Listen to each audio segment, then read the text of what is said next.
Okay, so I want to show you my method for scraping this ecom site. There was a few cool things going on, something that I learned as well. So let me just show you my process. The first thing I'll always do is open up inspect and hit network because I want to know what anti-bot protection or anything's going on here. I'll do persist logs as well, and we'll hit reload. There's a lot of things kind of came up that I was seeing here. This was some kind of like CDN performance thing, so kind of irrelevant. But I didn't see any Cloudflare offsite or anything like that for challenges, some like location stuff, etc., like you would expect, and then some other things that got blocked. Not a whole lot going on really, which was interesting for me because, you know, when I went to storage and had a look at the cookies, we can see we have the standard kind of Cloudflare CF clearance, and if I delete all of these, all of them, and refresh the page, we'll see them all come back again. So I had to keep that in the back of my mind, although as you'll see, not totally relevant. The next thing I like to do is find out where the data is actually coming from, and to do that on an ecom site, I usually go for a category. There's generally more available. There's lots of different ones, so you can kind of understand what's working behind the scenes and what's actually going on, and it gives you a little bit more of a depth into the hierarchy of the site, as opposed to just trying to find everything or narrowing down straight onto one single product. So I'm under this category here. We've got C1200 and something items. What I'll do now is I would always have a look at the source because I want to know what that's looking like. Should I need to request this page directly through requests or Scrapey or RNet or something like that. So I'm going to search for this product, and we can see it's bumper fender. So if we come over here and search, we don't have anything. But one thing we'll see when we go to inspect is that it shows us that there is somewhere up here data PID. So that suggests to me that this is being requested by JavaScript offsite somewhere. And in fact, if we come over here and search for PID, we can see that we have a placeholder with a div class of product. So requesting this page directly won't work.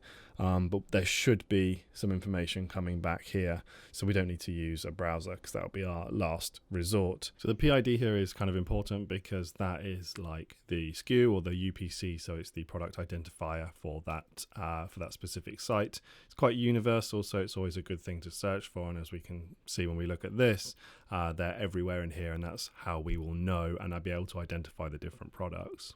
So from here, I'll go to the network tab again, and I'm going to refresh and load up this page here with these on. And I want to really look through here and kind of understand. Now, there's a couple of requests that jump out directly to me straight away. We can see them here. This was interesting. I don't know why it had placeholder amongst the actual products, and I don't know why there's two of them that are seemingly almost exactly the same. It was interesting. I'm not entirely sure. But it is what it is, and in here we can see here's where the placeholders were. We can see we do have product information that's come back, and it'll be this that is being loaded into those divs when the page gets rendered in a browser. So we know that this is here. So first I went down the route of copying this out into Bruno, and here you can see I actually changed the PIDs. We can see that, you know, there was all of these different ones. So I just set it to 1 to see if it would be responsive to me. And you can see that it is. We get one product back, which is a really good sign, which means, you know, it's working how kind of like I would expect it to. There's no body. And we can see here that I've already removed all the headers, including the cookie, and it still works. So despite being, you know, here's some Cloudflare cookies in here, despite these being here, they don't seem to affect this endpoint on the API, which was interesting. So this was a really good sign for me. Yeah, it kind of to me it meant, hey, look, I can find the product IDs and I can load them in here, and I can just get the data back this way. This was really interesting to me because not only were there Cloudflare cookies, but we didn't actually need them to access the API that the page was using to call to fill out the product information. Now, this is actually more common than you might think, and it brings up this kind of conversation of, you know, the protection against scraping and bots on some sites is very, very strong, but on others it's much less. And I think this is kind of shows when you start to scale out and when you look at things at a bigger picture that a lot of sites, like specifically this one, once you understand what's going on, you'll be able to access the data very quickly and easily at very low cost. But unfortunately, I didn't find a really good way to actually find those product IDs. I went through and I had a look at inside the page source again to see if I could find any, but they weren't in here. So again, back to inspect, and this is where I realized that I'd actually missed something. So let's just start going through different pages, and you can see we get 2 requests every time. Let's do it again. Go to page 3. 2 requests. Now I actually initially overlooked this one because I'm looking at the domain and it's something off-site, which to me suggests, I thought maybe it was advertising or something else, like some kind of analytics or something. But if we click on it here and we go to the response, we have 3 things. Interestingly enough, these top 2 seem to be the same, and they have the products in, including the PIDs, but it also has all of the product information in as well. What I did here is I saw that there was a form data request, so I just copied this out and pasted it in here, and we can see that we do have 3 bits of JSON that are being sent under the request here, which is what shows here, and that determines what comes back in the response. You might have noticed this before, and I didn't realize this right away, but under the post request we actually have this here, the API key. Now I wasn't sure whether this was supposed to be here or not, so I did a bit of Googling and I found this on their website, and it says here it's a search only API key, which lets your application search through its indices to find, and it says it's safe to use in your production front-end code. And I was like, okay, maybe that means somebody has accidentally exposed it, but no, you can see down here, when using this, your search only API key is exposed and third parties could use it to scrape everything from your indices.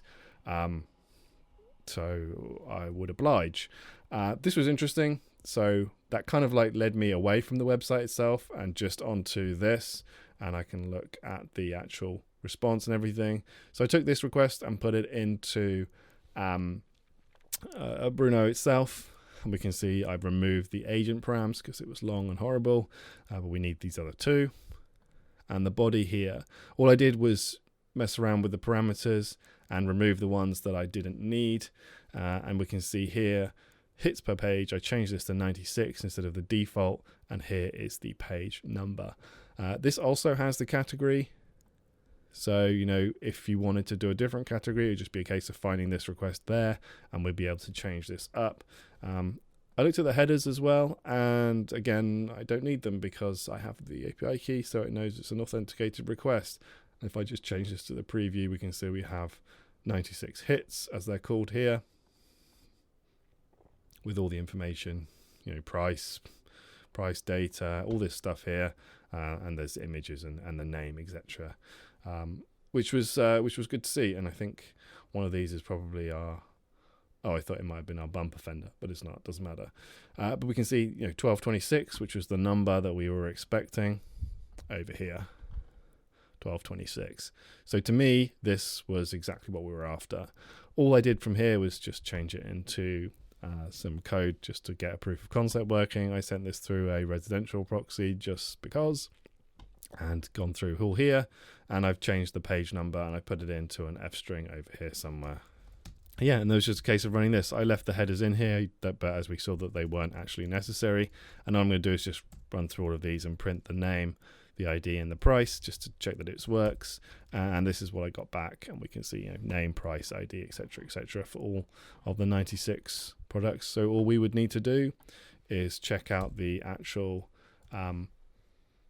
results returned, and we can see number of pages is 13, so 13 times 96, 1200 and something total requests, 13 requests to the website to get all of that product information back.